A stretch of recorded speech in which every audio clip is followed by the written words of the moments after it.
Our guest this weekend is none other than my former boss, Dr. Ron Paul. And I'm surprised in looking back over the archives to see that we have never had Dr. Paul on our Mises Weekend show. So we need to rectify that, and we need to have him on as a live guest in the very near future to handle some Q&A.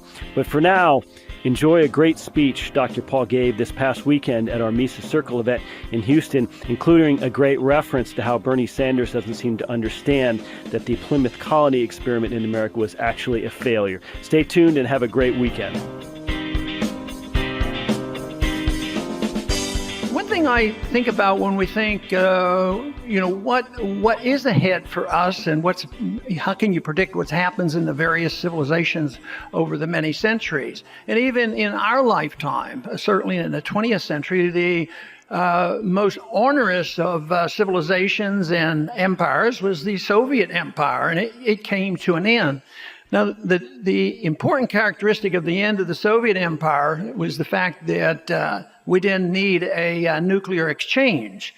It disintegrated from within. And I think this is basically true. Outside forces have something to do with it, all the way back to the Roman Empire. But basically, empires, good or bad, disintegrate from within. So I believe that is what our contention has to be right now, is what is happening to our country from within. And actually, it's very encouraging. They're disintegrating. It's giving us an opportunity. We don't have to go to war with them. They're going to self-destruct. Keynesianism is coming to an end. All they have to do now is dictate to us that every bank has to give us will be required to have negative interest and get rid of cash. And I think finally the American people will wake up and maybe revolt against this insanity.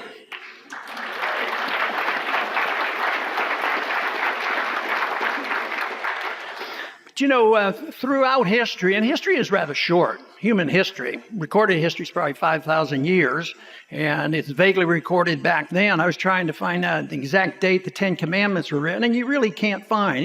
You can't even get the date exactly when Moses brought down the tablets with the Ten Commandments. But even then, when you go back, you'll find out that a lot of those principles were even known with the Assyrians 200 or 300 years before Moses issued the Ten Commandments.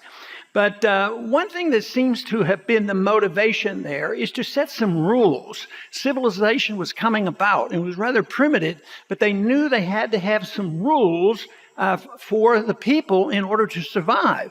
And if you look at what the basic rules were and what they were trying to design, are very, very libertarian. And it basically, don't lie, don't cheat, don't steal, and don't murder. And it's found in most of the great religions. And it was designed, of course, to limit the hostilities and the violence of individuals to bring about civilization. And of course, the government was supposed to be very much involved in this. And that is where we come up short, because the government hasn't done a very good job in doing this. We've seen maybe the reversal of that. But, we had the Ten Commandments established, and the move on generally over the many centuries was to see if the human race could develop a set of standards for tranquility and peace, and try to curtail the power of government. So a major event occurred in 1215 with the Magna Carta.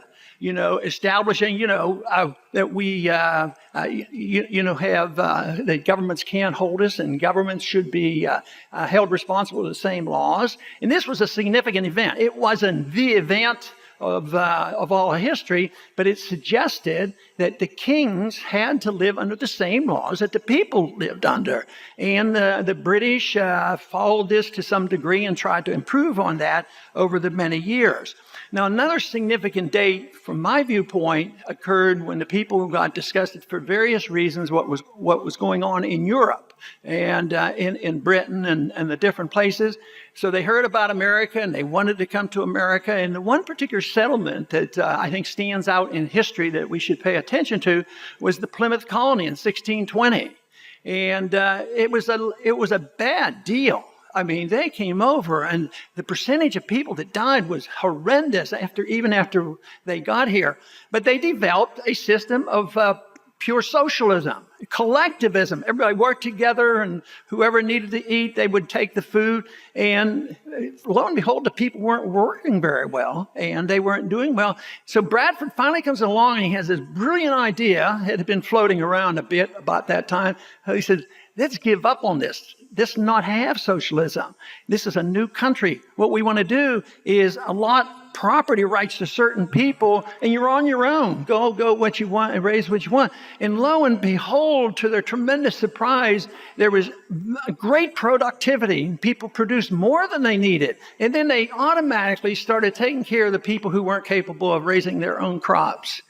And it was in many ways burying in our early history the concept of socialism. And of course, in our early history, there was much more individualism, and there was much more incentives built into it. And we were moving into an age of thinking about capitalism and Adam Smith and these other events. And that actually went pretty well, but it was really established in 1776, another bold move on the part of our ancestors to put together and make a declaration of independence for the individuals, emphasize the individual.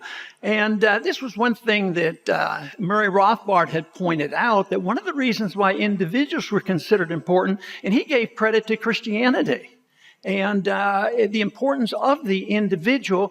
And in that sense, Christianity did have an influence, on our culture and our society.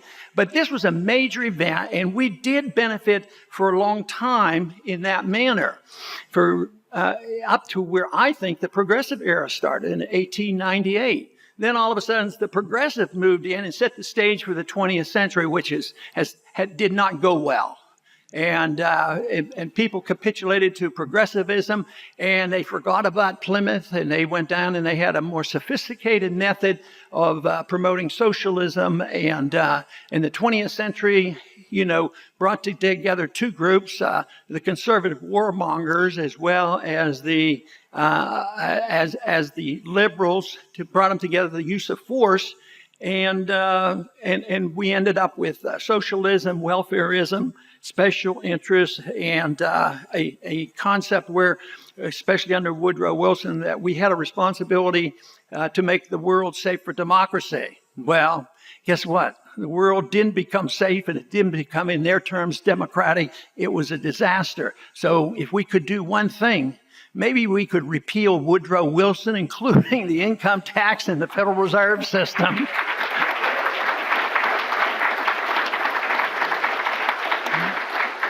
But the 20th century I see as downhill, and the communism ended. That's the good part.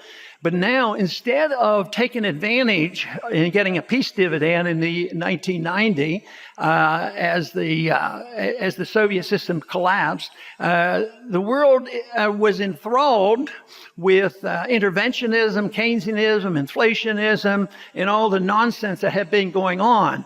But we're now at the point where it is recognized that it's doomed. It can't work. It's not going to work, and something has to replace it. That's what the Mises Institute is all about, and the many other groups that we have now, is to provide the answers to what is the replacement going to be. We don't have to think about how many tanks are we going to have to invade Washington, D.C. They have more tanks. They have bombs and drones and everything else. But believe me, ideas are much more powerful than those tanks that they don't even know how to run and won't even have the fuel to run eventually. So I would say stick with the ideas of liberty to combat the disaster of the 20th century.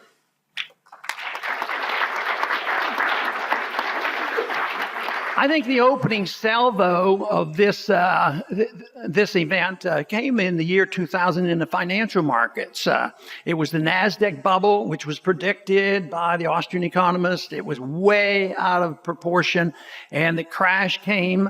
And most people thought, well, it came, but haven't we been doing quite well since? I don't believe so. I think it's been a disaster ever since. And the jobs leave the country. The inflation is still there. Liberties are being reduced. So I believe that event led into, the perpetuation and the desire to have even more and more bubbles. And of course, they think the bubble is the correction to the bubble phenomenon when the bubble bursts, which we all know can't work and won't work. If you have a problem of debt and too much spending and too much government, you can't correct that by just expanding government regulations and government printing in more debt. So we're facing that today, and the American people, are really in a quandary. There's a lot of anger out there. This election is different than the other elections. It's a lot worse because I think there's more confusion than ever. But everybody is angry. The people who aren't getting enough are angry, and the people who are sick and tired of paying for it are angry. And sometimes they're very confused as to who is the real cause. And I think it's demonstrated. All you have to do is listen to those debates. But when I talk about the debates and the candidates, I do have one exception. I'm not accusing them all of misunderstanding economic policy.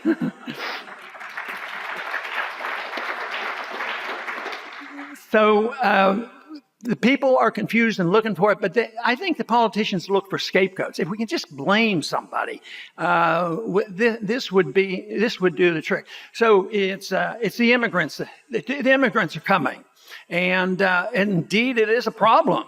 But it is a consequence so often of economic policies. It's the economic problems that we face in this country where there is a disintegration of the middle class, and there's individuals who are on the dole. There's too much welfareism, too much rewards for not working, and then too many rewards for people who come illegally. And why are they leaving? Are they leaving because of being bombed? Some, certainly that's true in Europe. But they're coming from South America and Central America because they have lousy, stinking economic policies. And they're just begging and pleading and looking for an answer.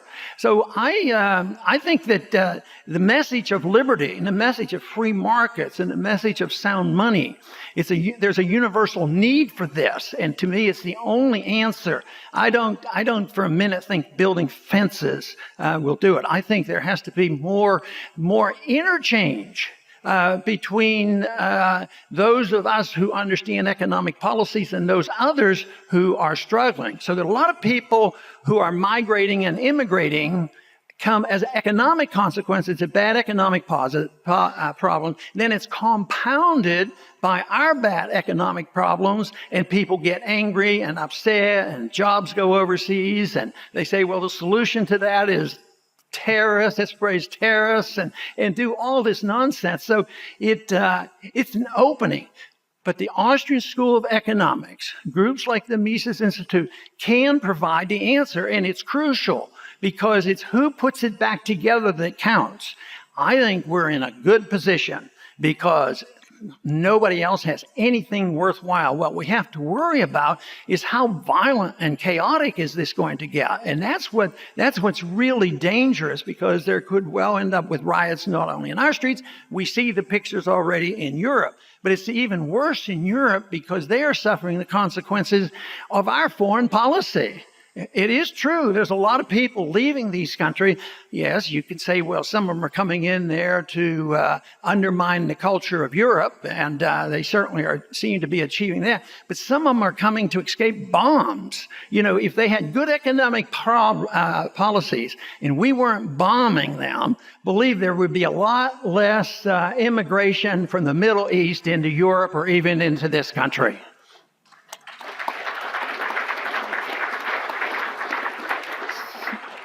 So the answer to this, of course, is to have sound economic policies, but we have to have a sound foreign policy as well. And foreign policy, for those of us who believe in the non-aggression principle, is that we don't have military forces spread around the world. Not only does it cause more trouble, it distracts from defense of a country, costs a lot of money, we create a lot of enemies, and what does it do? It adds on more costs. So it's a bad cycle that we're on. But Europe, I believe, is in a real mess. The whole world is in a financial situation that could come down on our heads just any time. And yet, we have the answers in the issue with the issue of liberty, free markets, property rights, and a lot less government. That is what I think would come a long way to solving our problems. But in order for people to make use of this out of ignorance or deliberately, in order to advance the power of the state, there's a lot of demagoguery that has to go around, and a lot of fears. People act because they get scared. They get scared economically. Who's going to take care of me? And they get fearful that we're going to be attacked. And yet, it's very, very difficult to get a people to look at themselves. It's hard for individuals to look at oneself to improve one's person and one's character. But this is what is very, very difficult, because of course I've experienced that. Any suggestion that we may have had a flawed policy in foreign policy, and I did not support this endless warmongering going on. I was considered un-American and unconcerned about our troops, and literally get booed by Christian communities, because the only answer to this is to drop more bombs. We need to show them how tough we are, not realizing that's the cause of the problem. You say, well, aren't there a lot of those bad guys? That's the argument we always hear. There's a lot of bad guys out there. Don't we have to get rid of them? I say, no, we don't. Did we have to do that with the Soviets? No, we ended up probably being much too close to them, rather than saying that we had to go in and do anything about it.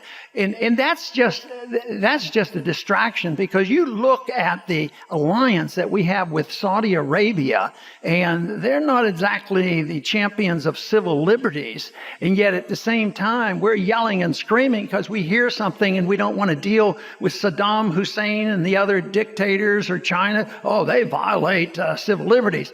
Well, what do you think they think of us? What do you think the people from the Middle East think of us when they see us torturing people and rounding up kids and bringing them here and keeping them for 20 years without charges being made? But we should be able to look at ourselves.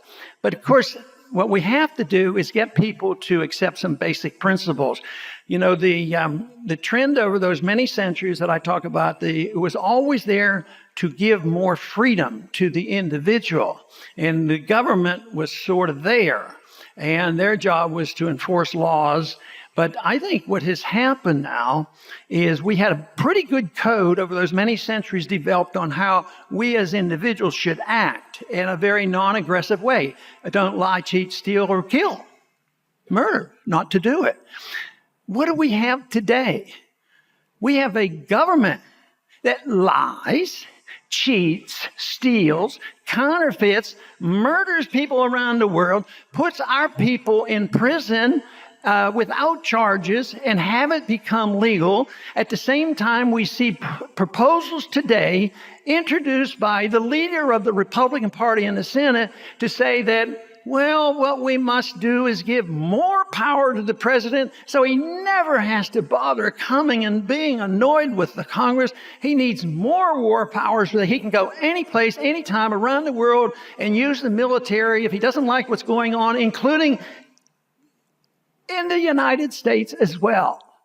So I would say it's time for the American people to get this information and realize that our greatest threat is coming from within, by the doctrinaires of individuals who don't have the vaguest idea of sound economics, and if they do, they fear it because they'll lose their power. They don't understand what real liberty is all about, and so therefore they become fearful, and they claim the sole and most important responsibility of government is to make us safe. You can't even find that in the Constitution. They didn't say, hereby we declare the United States, the whole purpose of the federal government is to make sure that everyone is safe and they have a safety net and free education, free medical care, and the whole works. No, it's not there.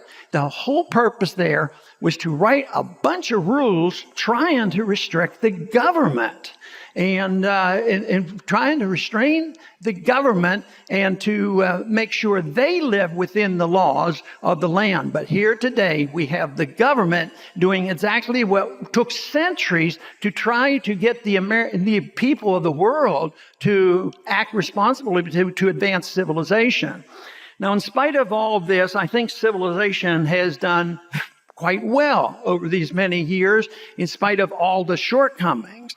But my disappointment has been that with all the intelligence, and this is such a short period of time, the ideas of freedom so short, it's just hundreds of years, really, when it was really since the Industrial Revolutions. It's not like centuries on centuries, just hints have occurred.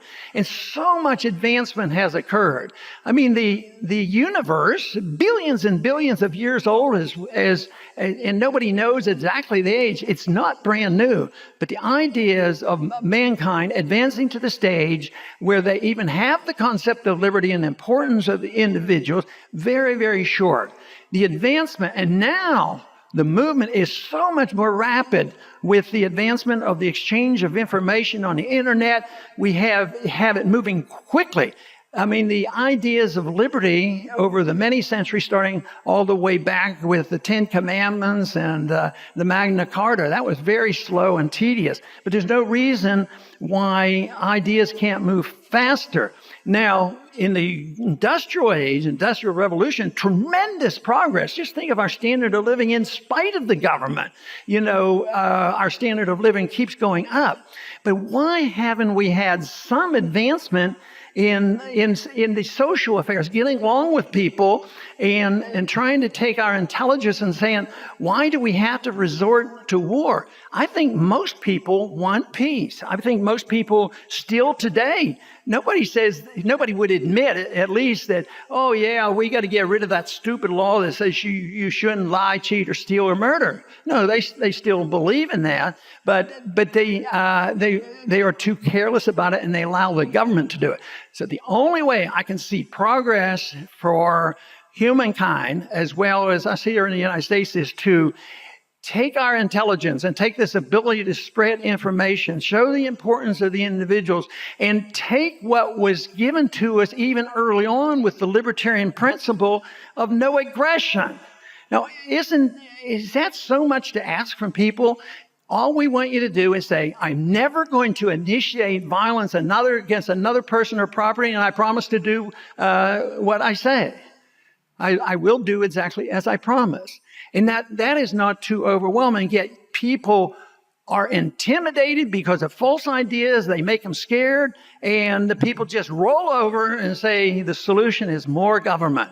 And we have to really make the case for not only the American people, but for the world, why we can't take this advanced step and take the intelligence of the human race and the ability to communicate, worldwide. I don't want closed borders, but I want ideas and people to exchange views and go back and forth. And this is happening.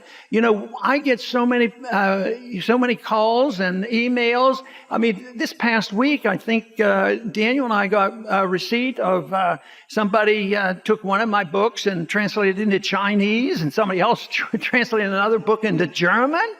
And they said, well, is there going to be a charge? And no, the more the merrier. Print it, spread the message.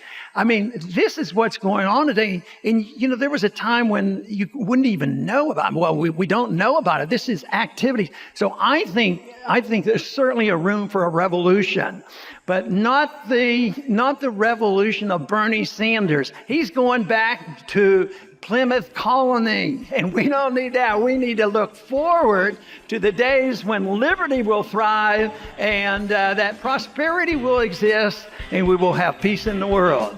Thank you very much.